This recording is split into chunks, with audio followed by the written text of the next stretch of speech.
So the book that I'm going to be reading today is called The Action of Subtraction, and the author is Brian P. Cleary, and is illustrated by Brian Gable. Remember that the author is the one that writes the book, and the illustrator is the one that does the drawings.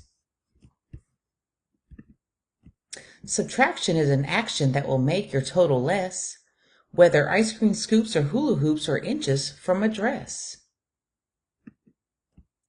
Whatever you are counting, it will take away a part and leave you then with not as much as you had at the start. If 7 angry bulldogs were barking at your door, a kitten could scare 3 away, then you'd be left with 4. And what if 13 hornets had nested in your tree? If 10 of them would just buzz off, and then you'd only have 3. Do you see what subtraction does? It changes the amount, so you'll wind up with fewer when you do your final count.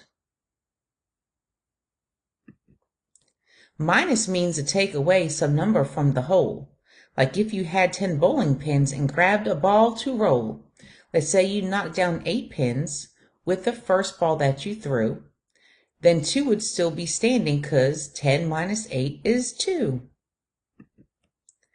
Your second ball knocks 2 more down. You did it. You are the hero.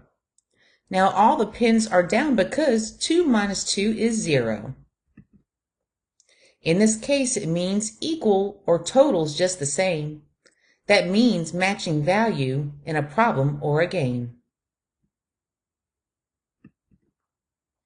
Like if you had 3 timeouts left and someone somehow lost your shoe, your coach would have to call 1 and you'd be left with 2.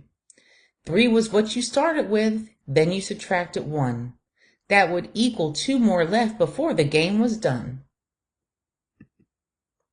If Jen had 12 stuffed animals and she gave 2 to Sally, then 5 more went to Mary Kate, here's how you do the tally. Start with 12, take 2 away. 12 minus 2 is 10. Subtract the 5 for Mary Kate, then that leaves 5 for Jen. Whenever we subtract things, it can make us sad or glad, depending on whatever there is less of, good or bad.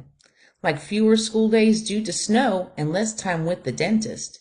Not as much discomfort since the doctor fixed your bent wrist. A smaller plate of vegetables, a shorter list of chores, less time with your homework, and not quite as many snores. See? The number moved towards 0 with a shrinking kind of action, and all of this is possible because we have subtraction. So what is subtraction? Do you know?